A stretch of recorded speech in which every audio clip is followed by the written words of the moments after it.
It's on. Welcome, ladies and gentlemen, to Friday Night at the Bar. This is Friday night special after the bar. This is a special episode because we're both pretty fucked up right now from the workout today. It's pretty dope. We did an EMOM of a bunch of lifting, and it's pretty dope watching Bryce pull 495 off of the ground on the last lift. Bryce has always been a good deadlifter, but fuck. We did a lot of work. We did 26 minutes of work before that. And for him to still be able to pull 495 pounds off of the ground like that was pretty dope. The only question I have, though, is like, you're at 495. Why not just throw the 2.5s on? Because it was a 15-pound jump, I think. Oh, right. Was it 10? It was 10, yeah, but I was only making 5-pound jumps before that. Yeah. Nah, it makes sense. But also 500 pounds. Get my Airlax boots on. Yeah. So my back is pretty fried. My legs are fried from the squat cleans. Yeah. So we're on location. We're up in the we're in the office. I guess this is the I don't know what room this is. This is the mobility room. Used to be the kids room, but we don't have child care anymore since COVID. So, and there's a class going on, so we decided to take it up here just to get one in. It's what's today, Tuesday? Today's Tuesday. So the main reason why we wanted to do this podcast was to kind of recap the CrossFit Invitational, or the Rogue CrossFit Invitational. Because I really enjoyed that thing. We're going to go over the new CrossFit Open announcement yesterday. So I saw the schedule. I saw how they laid out the schedule for the season, but I didn't see any more after that. Yeah, Dave did the CrossFit Games podcast. So he mentioned a bunch of stuff. Nice. So I listened to that. So we'll talk about that. We talked about day one of the Rogue Invitational on our last podcast. If you haven't seen that one, go check it out. That was pretty funny. But I think I was, overall, like if we're looking at winners and stuff, I'm surprised by Justin Medeiros. I don't know if you are. Yeah, I'm surprised because I didn't think that I'm not gonna say that he didn't win the games, but I just there's a lot of factors in a lot of what ifs. Yeah, with Pat Vellner. Like if Pat Vellner knew how to fucking roll a kayak, changes the game. That would have changed the games. But maybe that's not. all. Hindsight is 20/20, right? But so what I was looking for to happen during the Rogue Invitational was to see Pat Vellner, be like, hey, this is what was supposed to happen during the games. Absolutely. Right? And honestly, didn't happen. It seemed like it was the same exact thing as the games. Yep. Pat Vellner fell behind early and just didn't have enough time to catch back up. Even though he was beating them in all the workouts towards the end of the competition, he just didn't have enough time and enough workouts to catch back up. Well, it's a thing of Pat's weakness being too big a hole. Yeah, exactly. And it was actually his lifting that did it. Right? Yeah, he took 8th place in the complex, in the Bella complex. So that hurt a lot. Yeah. And when you're in a field of 20 people, that's big. Yep. What was that called? Invitational, yeah. I'm just trying to see the scoreboard here. I just think that it was not an eye-opener, but it's just confirmation, that Justin Medeiros is for real. Yeah, absolutely. Like, he earned that Fittest on Earth title, and I think he's, the lead runner for next year for sure. And it's going to be who can take him down now, whereas, like, when Ben Smith won it the first year after Rich Froning, it was kind of like, Ben Smith is super fit, but Rich Froning isn't there. Right. And now it's like, all right, well, Justin Medeiros, he won it. Now let's see if it's his title now, if it's his kingdom, or if he just it's like this. Medeiros didn't finish outside of 5th. Yeah.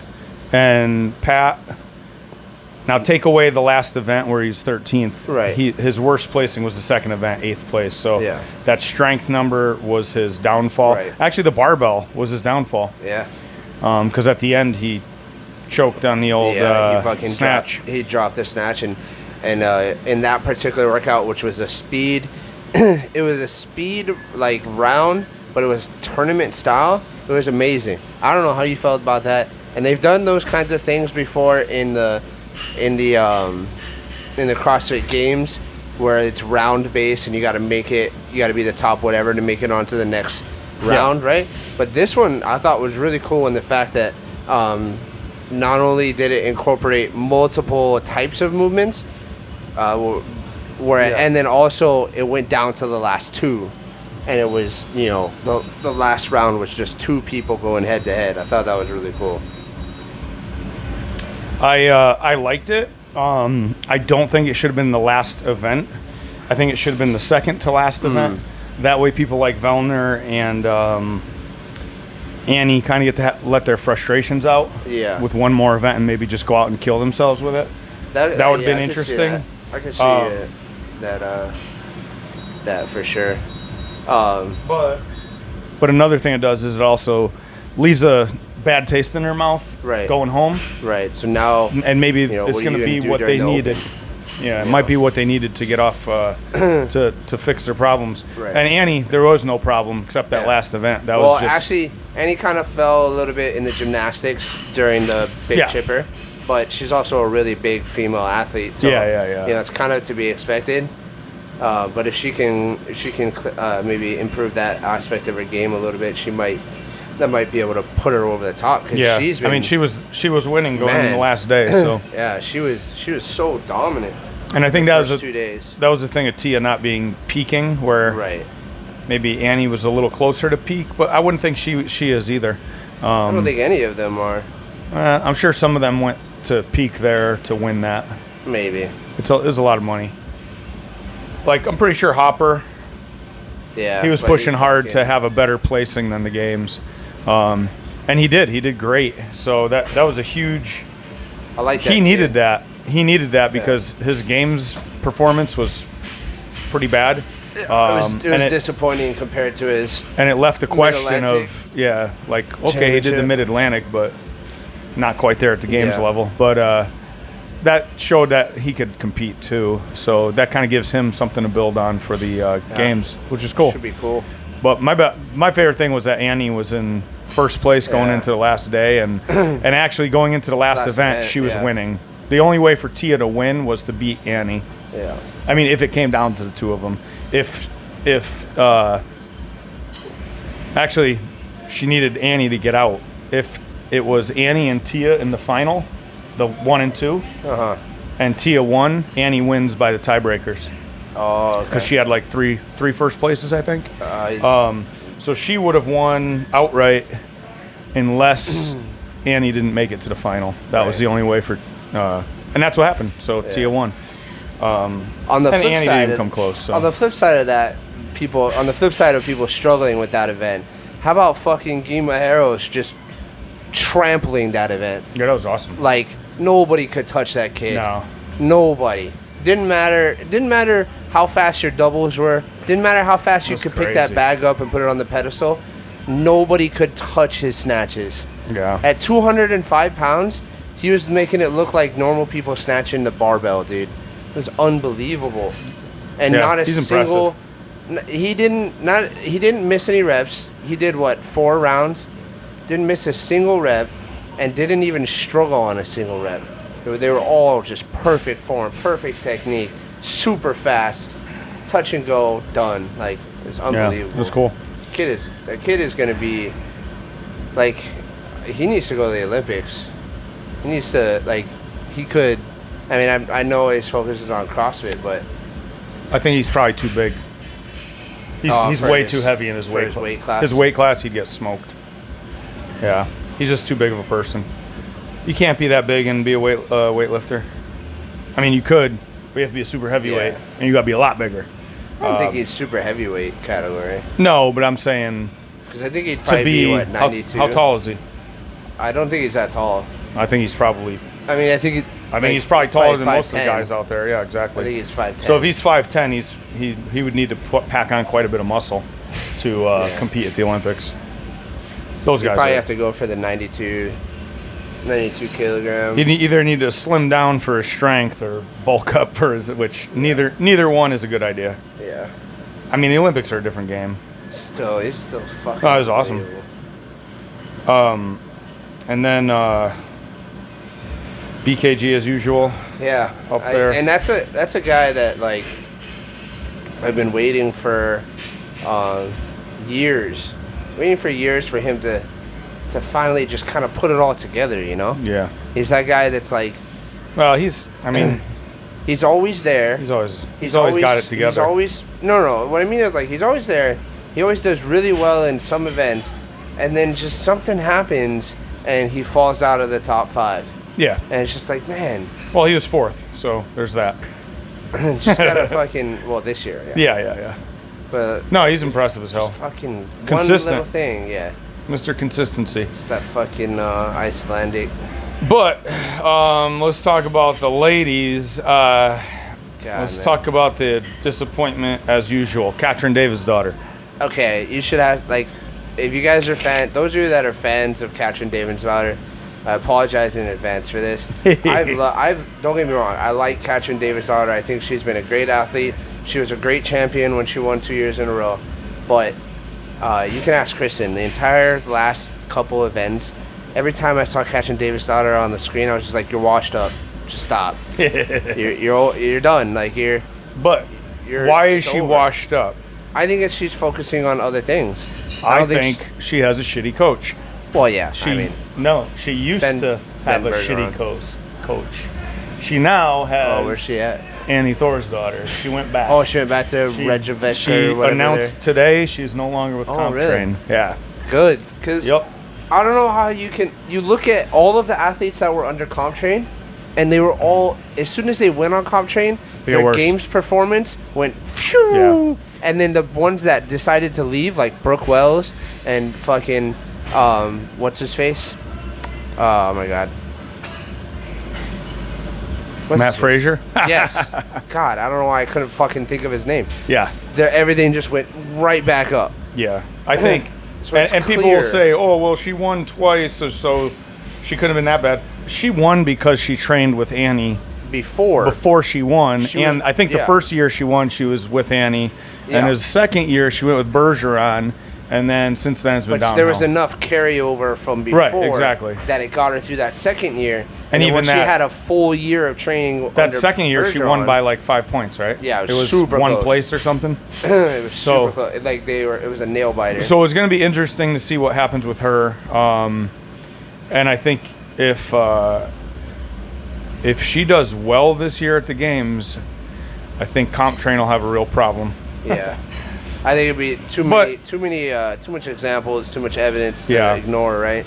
And it's like, it's not, also like if Amanda Barnhart doesn't do better this year, because she did worse last year, I think, or not necessarily worse, I'm not sure what her placing was, but the year before, she was impressive, and it was like, man, if she just fixes one or two things, she's going to be there. She just needed a little way more at the cardio. top, and then she wasn't at the top.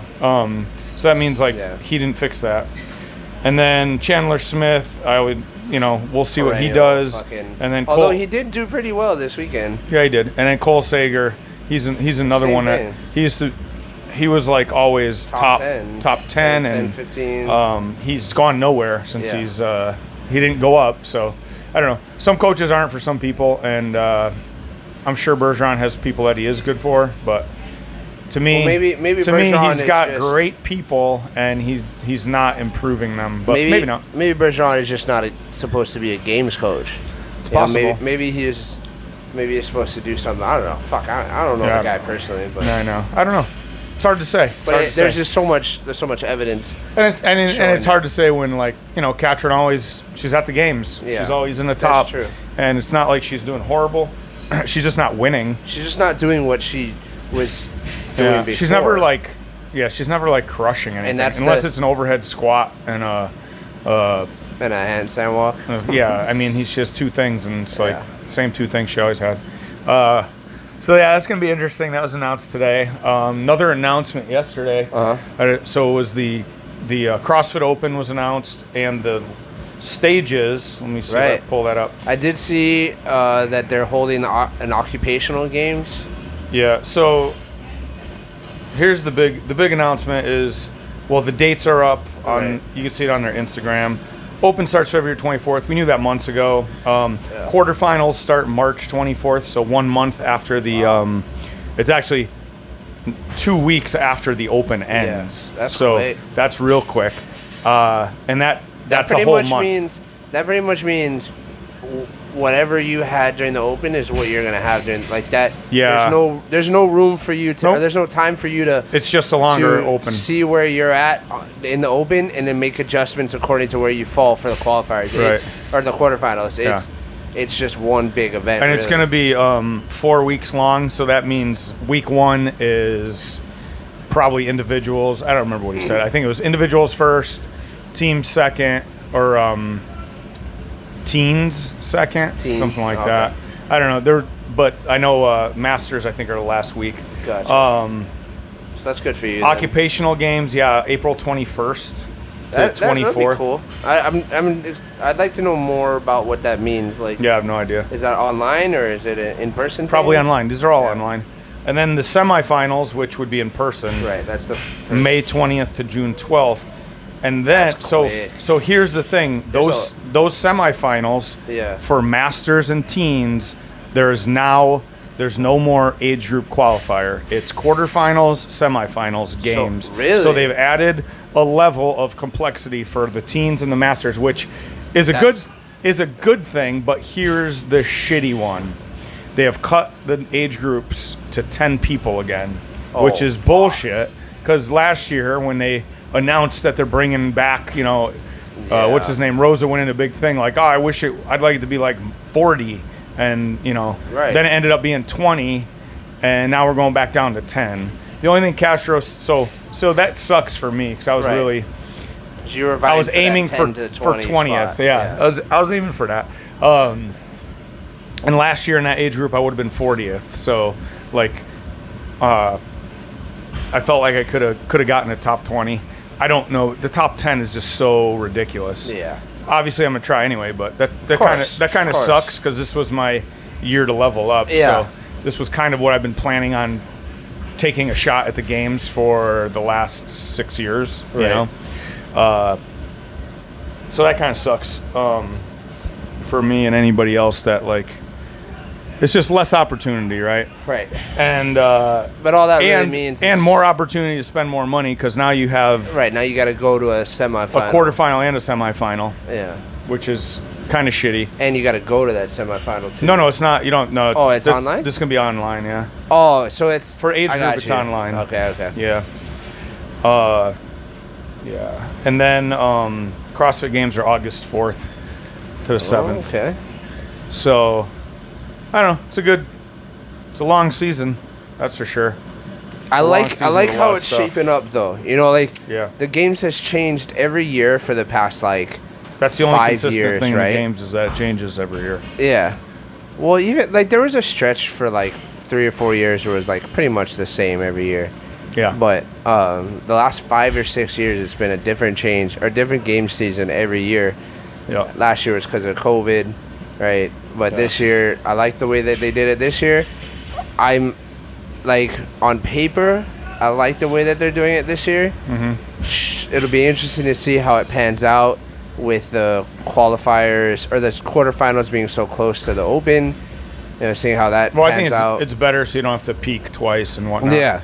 I think that might change. To me, it sucks for Masters giving them a second thing because I've always felt they need to be doing less, not more, and more time in between events so you can plan to come down. You need more time. Well, now you don't have to peak for the Open, so I guess there's that. Yeah.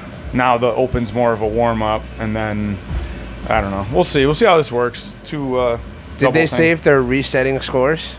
Or I think they're leaving everything else the same. Okay. Because that resetting, the score thing was so stupid. Because then you had carrying your score. You had to peak at the Open so you could get that score, and then you had to peak like a month later, and it was like, older people can't do that, man. Yeah, like you just break.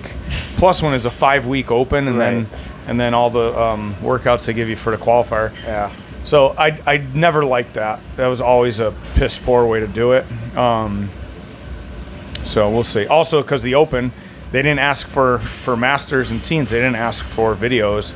So you can just put a score in. They're not going to ask for a video because they can't, because they didn't say they were gonna. Right. And then you get a great, just lie in the open, so you could, if you know you're going to be in the top 200, so that you're in the top. Get a good starting place. Yeah, so you have a chance.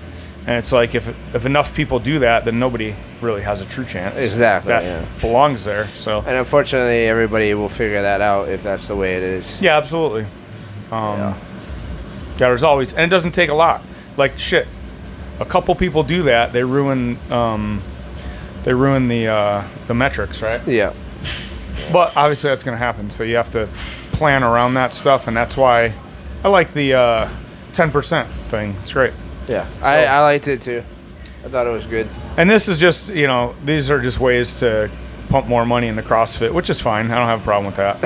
And I think we pay more money than that to do online qualifiers for like Wadapalooza, which it's like, okay, you're gonna pay to do that and then pay to do it, and like most likely get in on top of it. It's like, it's not really it's not that bad. People are like, $50. Oh man, it's not that big a deal. It's not that bad. So now it's 100.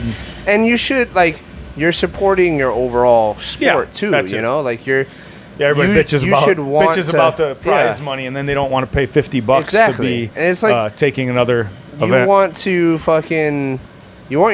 You should want your sport to continue to grow, but if you don't put anything into it, then you can't expect it to fucking grow. Precisely. Circling back though to the invitational, on another aspect or facet of it, the strongman side.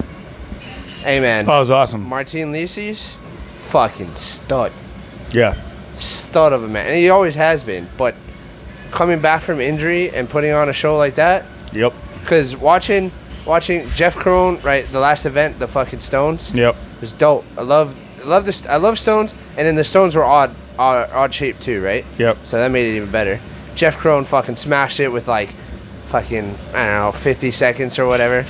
And then Tom Stoltman came in. Killed it. Like 20, and you're like, oh, that's it. He's like 30-something seconds, and everybody's like, oh my God, that's amazing. He's insane. Like, nobody's going to touch that. Like, nobody's even close. Martin Lisi's comes in and beats him by 10 seconds. That was nuts. It was unbelievable. Yeah. It was crazy. Yep. That was really cool to watch. And then I watched the Record Breakers. So and Martin Lisi's won fucking that. set the record for the Thor hammer. Yeah. Fucking ugly. And then Caroline Prevost, bro. Yeah. Did you see that one? The deadlift. Holy shit. So we did that workout that was a Rogue challenge a couple months ago, and which, if you don't know, it was how many deadlifts can you do in 2 minutes? Males was 315, females was 225. Yep. 225? I'm pretty sure it was. No, I think it was more than that. Maybe not. No, I'm pretty sure. But yeah, so she held the world record. She already had it, right? Yeah. And then Austin Malleolo had it on the men's side, which was a couple. Nobody broke Malleolo's. No, 61 or 62. 62. It was insane. I did 30. No, I think his was more, because Caroline Prevost was 62. At first they said it was 80, and then it wasn't 80. They knocked it down to low 60s. I did it. I got, what was it, 39, 37? 37. I think Walker got 39. Yeah. That was pretty impressive. Her deadlift, and not only did she break the world record, like, not only did she break her own world record, but she also deadlifted that same weight in a workout, in a similar workout, like fucking couple hours earlier. Yeah. She deadlifted that weight 45 times in that same weight 45 times, like 3 or 4 hours earlier in the day. Yeah, that was crazy. And then she went and competed again in the next event after that, later in the day. I was just like, God damn, woman, like you have the greatest like speed deadlift. And then ever. she had to finished the day out in the women's. Yeah. And you could clearly tell, like when she went to go do the snatches during the final event, you could clearly tell that she just couldn't. She wasn't in danger of winning any money at the invitational, so she might as well go and win the 5,000. 5,000, yeah. Record breaker, yeah, might as well. Hell yeah. I would have done the same thing. It was just really cool. It was a really cool event overall. It's exciting to see Rogue be successful in events like that. Yeah. And then last night I watched the Sisu documentary, right, with Kristen. And it was just so funny watching Kristen, because Kristen started CrossFit like 5 years ago, right? Yep. So she never experienced the early ages of CrossFit, right? Right. And I didn't realize that until last night. Oh, okay. She never experienced the type of CrossFit where you don't have a wall ball. You have a basketball ripped up that's cut open and filled with sand. Or you have a fucking pillowcase that's filled with sand and taped up fucking like crazy. Right? Like she never actually on her channel there's a how to make DIY wall ball. I remember that during if you're interested COVID, in building your own wall ball. It's a pretty good tutorial by myself. But it was so interesting to see her like experience that for the first time and be like, "What? This is how CrossFit started?" Oh no, it's the games Miko won was the sledgehammer, right? 2009. Where he jammed the rebar into the ground? Yeah. I think so. Maybe not. That might be 2000. No, I don't think so. That's 2008. Because that year was... Yeah. That was They had the big run. Yeah. They had the huge trail run. No, 2009 is in the stadium. Right? No, 2009 was at Aromas. Oh, it was? Okay. Yeah. 2010 was at the stadium. Oh, okay. Yeah. 2009 was at Aromas, and it had the big deadlift. It was the... Yep. That's the workout that they repeated when they went back to Aromas. Yeah. Like in 2018 or whatever. But yeah, that documentary is so cool. If you haven't seen that documentary, I know we talk about it all the time. And then she got to see the closet. That was hilarious. Yeah. I was like, oh, look what's on the screen, Kristen. She's like, oh my God, is that the closet? I'm like, yep. Yep. That was good. It was cool to see Miko throw down too. So cool, dude. So cool. But all right, well, we just wanted to recap the Rogue Invitational. Yeah, check it out if you guys haven't watched it. It's a nice watch because there's only two heats of anything. Right. So you don't get bored watching the same thing over and over. Yep. And they're all good people. And they have the strongman and the Legends wasn't really worth watching for the most part, but I think it was worth watching if you're somebody a fan from that era. Yeah. You know, it was worth watching Matt Chan and Tony Wagner. Yeah, just to see him do something. Just to see him on a competition floor again. But not it wasn't actually a competition. It was just watching them work out, which was cool. For sport. Yeah, it was cool. But the rest of it was great. Good job, Rogue. Yeah, great job. And thanks for watching. We'll have our normal full-length podcast up this Friday. I do want to say a quick thank you to everybody that has subscribed in the past couple weeks. Our numbers are growing pretty rapidly, a lot faster than they have in a long time. And for me, like, I'm super thankful, and I think it's awesome to see. Oh yeah. Thanks, Joy. Those of you that thanks, Joy. Those of you that are joining, don't be afraid to communicate with us. Put a comment on our videos. Tell us what you like. Bro, they're not watching our stuff. They just subscribe. Make sure you subscribe. If you haven't subscribed, just throw. We need them, please. Because once we get to 1,000, we'll actually start making lots of content. Yeah, we'll actually start like putting out good shit instead of us laying down in an upstairs room. Hey, there's nothing wrong with that. We're just tired from a workout. Maybe I'll throw in some of us working out in the. There you go. I got videos. Yeah, exactly. Yeah. Cool. All right. Thanks for checking us out. We'll catch you guys in a couple days. Mahalos. Who's getting out to turn it off? Nobody. I can't. This fucking thing's around my legs. Fuck. I can't walk. I'm not sure. Like, I've been stationary for 20 minutes now. I think we pull this in and out a few times, it'll shut it off.